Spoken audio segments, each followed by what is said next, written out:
हसीनपुर नामक गांव में चेतन नाम का एक आदमी रहता था। चेतन पूरे गांव में दूध बेचा करता था। चेतन के पड़ोस में उसका भाई सुमित रहता था और वो भी दूध बेचने का काम किया करता था। पता नहीं पिताजी ने सुमित को एक गाय क्यों दे दी। अगर ऐसा उन्होंने नहीं किया होता तो आज पूरे गांव में सिर्फ मैं ही दूध बेचता। सुमित बहुत अच्छा इंसान था। वो अपना काम बहुत मेहनत से किया करता था और अपने परिवार को हमेशा खुश रखता था। मगर चेतन हमेशा शांत रहता था, सभी का बुरा सोचता था। अरे चेतन आ गए दूध बेचकर? हाँ हाँ, तुम बताओ। हाँ भाई, आज जल्दी काम खत्म कर लिया था क्योंकि आज सुमन के स्कूल में बुलाया था। अच्छा, अब मैं चलता हूँ, अभी मुझे और दूध बेचने जाना है। ठीक है भाई। चेतन सुमित को बिल्कुल भी पसंद नहीं करता था। हमेशा पिताजी सुमित का ही पक्ष लेते थे, उसकी ही बड़ाई करते थे। पता नहीं ऐसा क्या है इसमें, मुझे तो ऐसा कुछ भी दिखाई नहीं देता। सुमित का सुखी और शांत जीवन चेतन से देखा नहीं जाता था। चेतन जब अपने घर पर पहुंचता है तो उसकी पत्नी उससे कहती है, आ गए आप? कहाँ घूम रहे थे सुबह से? तुम्हें क्या काम है मुझसे? मैं कहीं भी घूमूं फिरूं, तुम्हें क्या मतलब?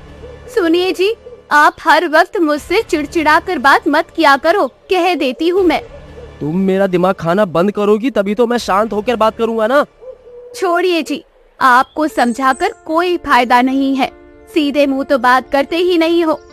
हाँ बोलो, क्या बात है? आपको पता है, अब बच्चे बड़े हो रहे हैं और घर का खर्च बढ़ रहा है और आपकी कमाई उतनी की उतनी है।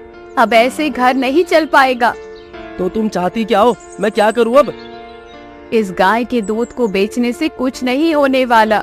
आप खेती बाड़ी क्यों नहीं शुरू कर देते, जिससे हमारे घर की आमदनी और अच्छी हो जाए।